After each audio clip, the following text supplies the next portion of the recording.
Welcome back to Casual Retro Gamer, where we're looking at our MZ-700. Last time we got the power supply fixed in this machine. I got it to power up. But at the very end of that video we noticed that the keyboard isn't doing very much. There are a couple of keys that work, but the vast majority of this board is dead. So I think what we're going to do today is tear this down again. We're going to remove the keyboard, we're going to take it apart, and we're going to see if we can repair what's not working, which is the vast majority of this. We'll also take a closer look at these two broken keys and see if there's anything we can do to sort them out. I think what I am going to do is get replacement keys 3D printed and get the wee plunger or push rod or whatever it's called replaced, 3D printed as well. But for now, we'll get this thing tore down and we'll see what's happening. Right, so we've got the case removed again. If you want to see how to do that, take a look at part 1. And the keyboard is held in place by screws here, and another one at the side of the power supply. So we'll just take that out quickly.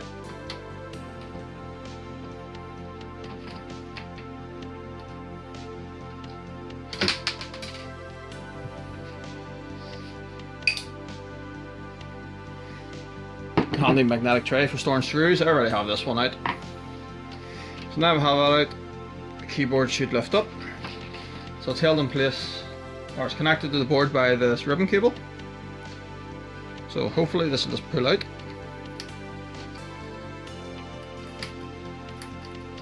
Wow, what's going on? This does not want to come out.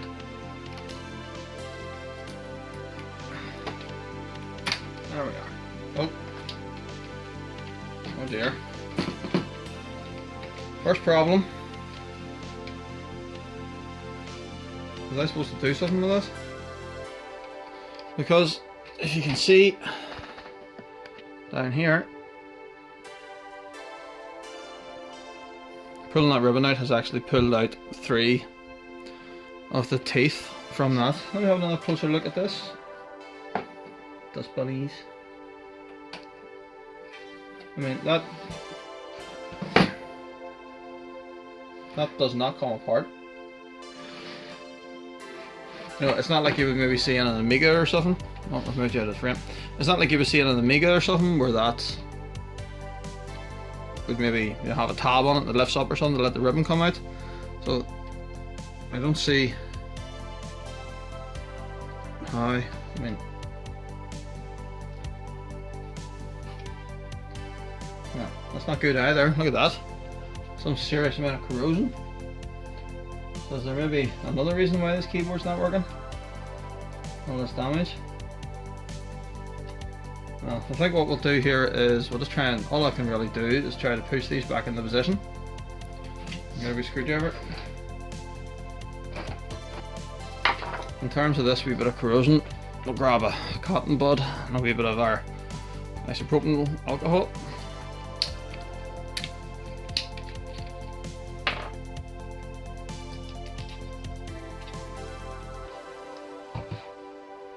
Let's see.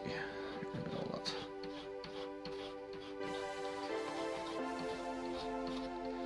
This board itself actually needs a really good going over. It's absolutely filthy.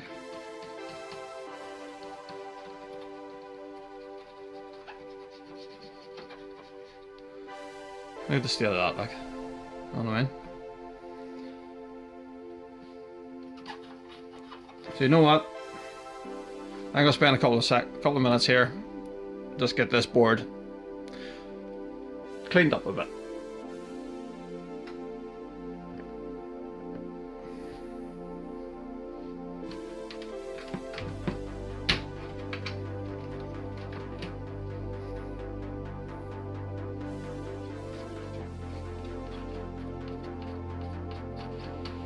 Right, so we've removed most of the dust, picked it off and brushed it off using these things. And I just got like half a cap of the isopropylene and just pour it onto the board. Now we're just going to go over with the cotton buds. Just give everything a bit of a clean down. As you can see, absolutely filthy. Back again in a minute.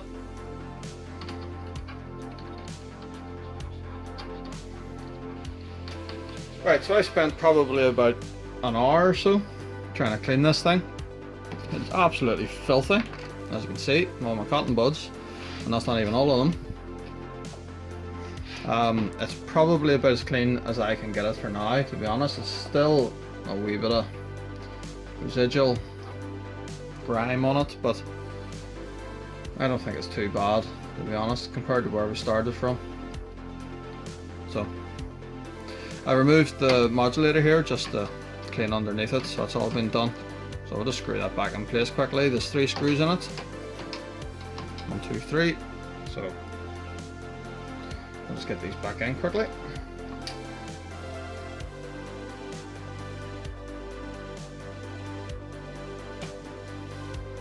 When we're doing the full cleanup of this machine, we'll be removing the board, removing these trays. I need to think what I want to do with the tray and with the likes of this, the power supply cover and this modulator. Whether we just try and clean them as best as we can as they are, or we may paint them. Don't know, 2 minds. To be honest, I'll probably just leave them. But we'll see, we'll maybe try and polish them up a wee bit. It's just a wee bit cold this time of year for doing some spray painting. Right. I'm still concerned about this. The more I look at that, the more I don't know if this is possibly even the problem with the keyboard. But whatever. I need to watch moving that. I obviously don't want to snap any pins off. So, keyboard then. This itself is absolutely filthy as well. So let me just move the tripod over a bit. I'm going to take out our keycap puller. Where are you? This is our keycap puller. This is fairly simple. Just this end here just snaps down over the key, and you pull.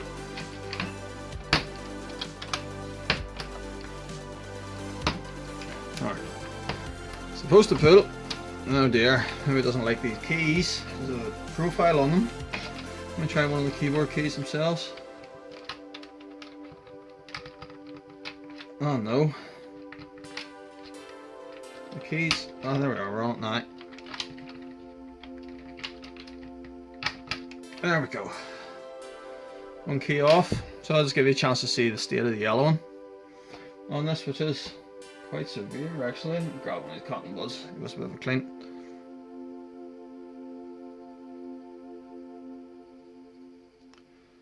So yeah, this is probably one of the worst yellowed machines I own. Well, apart from my Uber yellow Omega 500 Plus.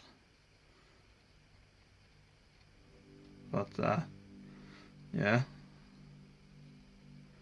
just like everything else in this computer, the keys are absolutely bogging. It's very dirty, that is, if you're not from Northern Ireland. Oh crap. Okay, so there's something very important to note. Damn it. Do not be cleaning keys with isopropylene alcohol, because I have damaged the pictograph on this using that, so I'll definitely not be doing that again. What we'll do, I need that cloth. I have just some degreaser there. So what we'll do is we'll go over each of the keys individually with that. So as you can see, there's a wee spring underneath each key, and that is what we need to try and recreate. Is the wee plunger or push rod or whatever you want to call it. There's what's broken on that side. So that's what we need to try and get 3D printed, along with a key to go there and a key to go there. So I'm going to spend a bit of time here, pull all the keys off this, and then we'll come back and try and take this thing apart.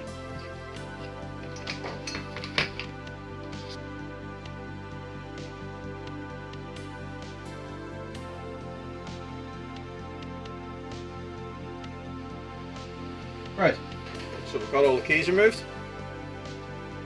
And function keys use a different type of spring system, 2 small springs. But it's the same. You don't know if you'll be able to make it out here or not, but the blue keys have yellowed as well. You can see here. The orangey keys,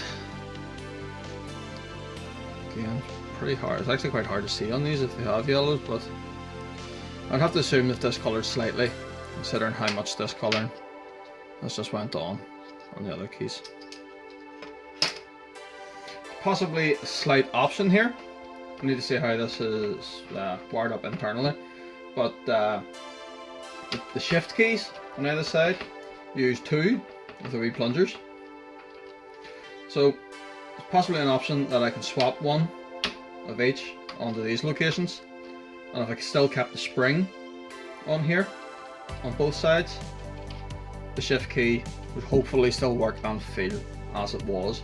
So I'm hoping that's maybe an option to get it solved. It doesn't fix the problem with the missing keys, albeit there is this key here that has no writing on it or anything. It is the wrong colour to go in the middle of the keyboard, but I can maybe stick it there in the meantime, or even stick it over here in the meantime, just to see if we're getting things up and going until we can get something made. So I think the next thing to do is to try and clean down this a bit. I mean, look how dirty that is. Absolutely disgusting. We'll give the keys all a bit of a clean each using some degreaser. And definitely not isopropylene. And then I'll come to the back of this thing, and as you can probably see, there is approximately 14,000 screws in this to take out. So we'll do all that, take it apart, and see what we're facing inside. First things first though, let's clean some of this.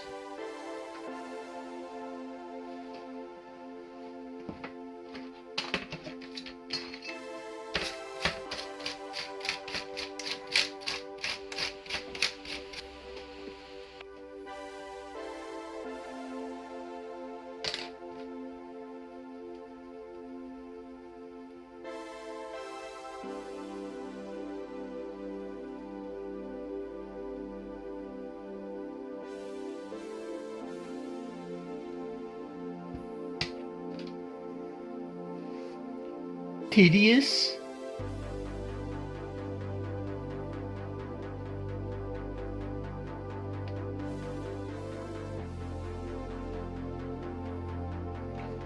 Finally, there's a lot of keys on a keyboard. Right, so that's the keys as clean as I can get them for now, apart from the yellow. And yes, these ones have yellow too. Don't know if you'll be able to see. Oh, I forgot to turn the light on. There's the light. So I don't know if you can see the difference between the two shades there. I would say that's the original, and that's the yellowed. So we're going to have to retro bright the whole thing, but we're not doing that today. We're going to finally get to the purpose of today's video, which is this thing. So we'll just get that out of the road, push all these into here,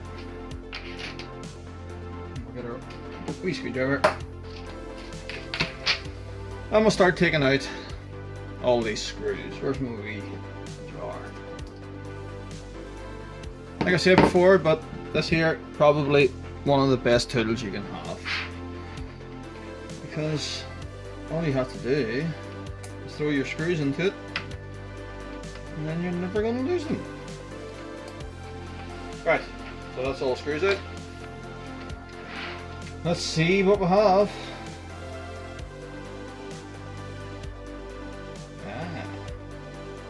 This is sort of what I was hoping to find, and I would pretty much bet that the problem here is bad contacts. So if you pick out any one of these, so you can see what's happening here. This is just like your wee rubber domes you would get in any joypad. So you're just pushing down this plunger. It has this conductive layer on it here, which just shorts, presumably, yep, between the two sides, making contact, creating a circuit, and you get your key. your keystroke. So it should just be a matter of cleaning all of these. You can see these have dirtied quite a bit. You can see I'm just rubbing the dust off them there. And just that wee layer of dust there will stop these working. So that's all it is. More cleaning! Yay! Was this thing kept, I don't know, in a bin? Probably. Quite possibly the dirtiest computer I have ever worked on. Right, so cloth, circuit board, alcohol, just take about a quarter of a cup, fire it onto it there.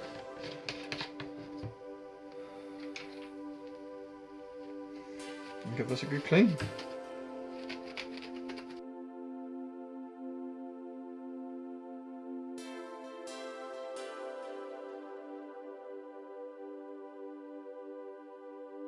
That's not bad.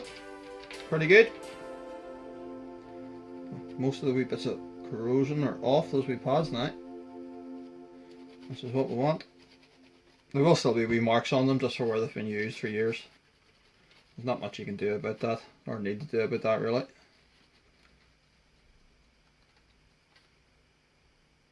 So you can see up here is where the keys were working, and there is still marks on these.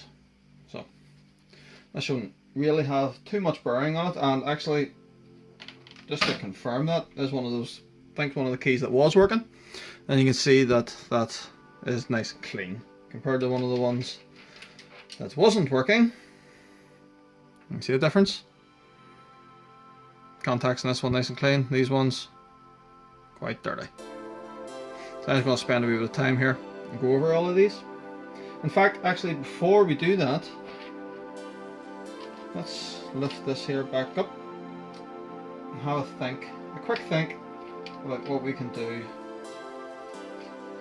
with these broken ones. Now, myself, I'm going to have to watch putting this back together. Those are all keyed like that.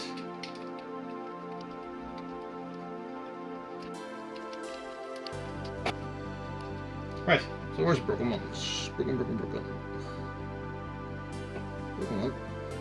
There's a broken one there. And one of these here. This one.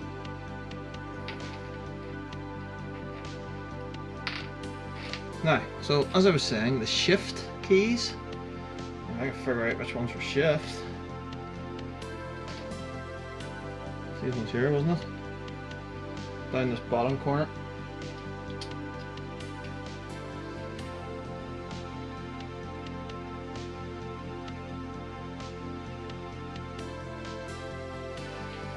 So I think we'll try it. I'm going to take one of these out from the shift key, and I'll put one of the broken ones in place of that on that side, and then the shift key on that side. I think was these ones. Oh, sorry, I got way up there. So I think it was these two here was the shift keys on the right hand side, so I'm going to take that one out of there. And what we'll do is we'll put that in here for the right arrow, and then we'll put the other broken one in here, and then that one there will go in there. Right, so that should fix the broken key and the broken right key, albeit I still need to get the button. And then what I'm hopefully going to rely on is just the one of these to operate the shift key. Looking at the circuit here, this is these two for the shift, isn't it? Where's the shift key? Yeah, so those two for the shift, so they seem to be wired together, albeit they're all looped together there as well. Those two are definitely looped together, so that's the other side of that. So I would hope just making contact over one side of this will be enough to activate the key. It doesn't need to make contact over both sides. But we'll cross that bridge when we get to it. We'll test it out. For now though, I'm going to try and clean all these. Now, a wee tip for doing this, what you want to do is get yourself a paper. A wee bit of paper like this. You want to lift one of the dirty ones. And you just want to very carefully just drag it across it like that. You can see the dirt coming off. You can see that the way I take the dirt off the bottom of these here. Just want that should be enough. You obviously don't want to lean too hard because you'll wind up. There we are, that's better. Do it one side at a time.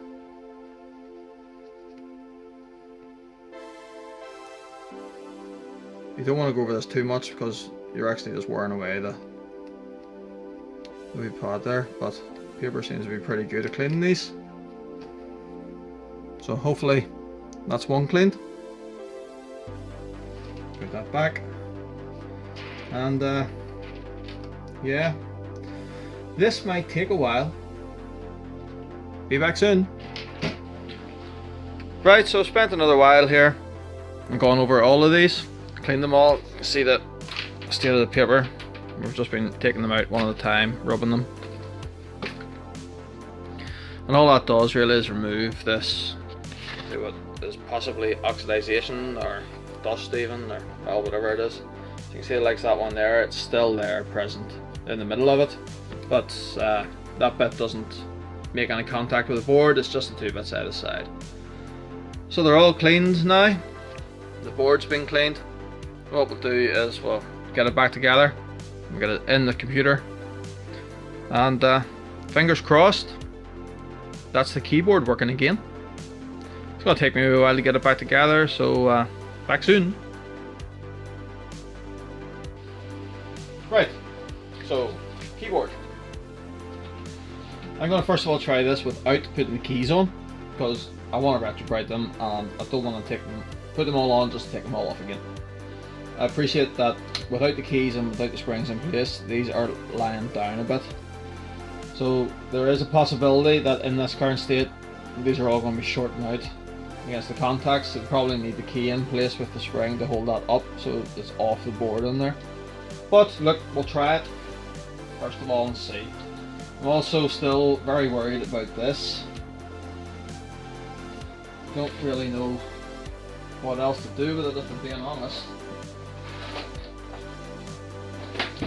We've tried here to bend these pins that were damaged back in the shape. Let's try it again with a knife.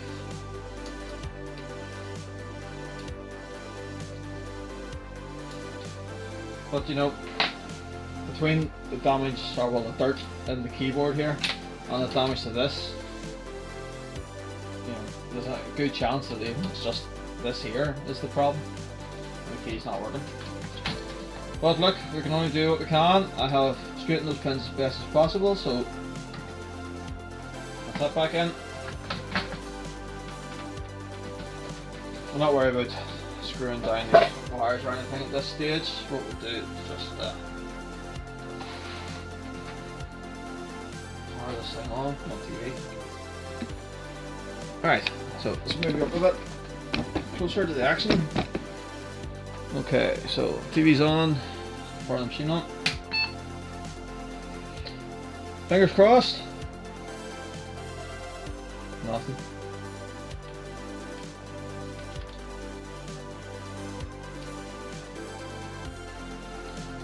So, none of the keys are working. Now, it could be a case that everything is pushed down. What's the easiest way to test that? What we'll do is, if we flip the keyboard upside down,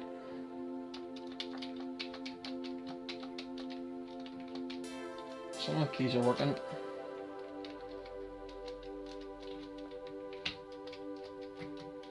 Oh, I've lost my cursor. Put this off and on again. Right. Hey, hey. Looking good. So is this possibly the keyboard fixed?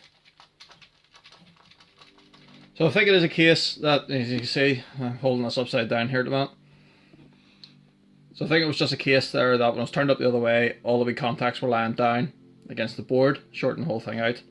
So it needs the keys in place with the springs, which actually means we're going to have to go back in here and we're going to have to take out those two broken ones, because they're always going to be lying down against the board, aren't they? So yeah, all the screws are going to have to come back out again anyway. Oh dear. But that's great. I'm very happy that the keyboard appears to be repaired. I think that's probably enough for this video. In the meantime, I'll take this off again and remove those two that are damaged. They're on the shift keys now, and what we're going to hope is that the shift key will operate with just the one rather than the two. I can't see it needing both of them to work, to be honest. It will still have the two springs under it, so the keys should still feel the same. So yeah, I think that'll do for now. The next video is going to be finishing the cleaning of the case, and we're going to retrobrite the case and the keys. I need to order up some hydrogen peroxide to do that with, so it might be a while before we get to that, just till that stuff comes. And we'll also tackle this power supply here. There's bits of rust on it, whatnot, and this RF shielding here, and probably the bottom plane of the case as well. So until then guys, thanks very much for watching. I've been Casual Retro Gamer, and I'll see you again soon.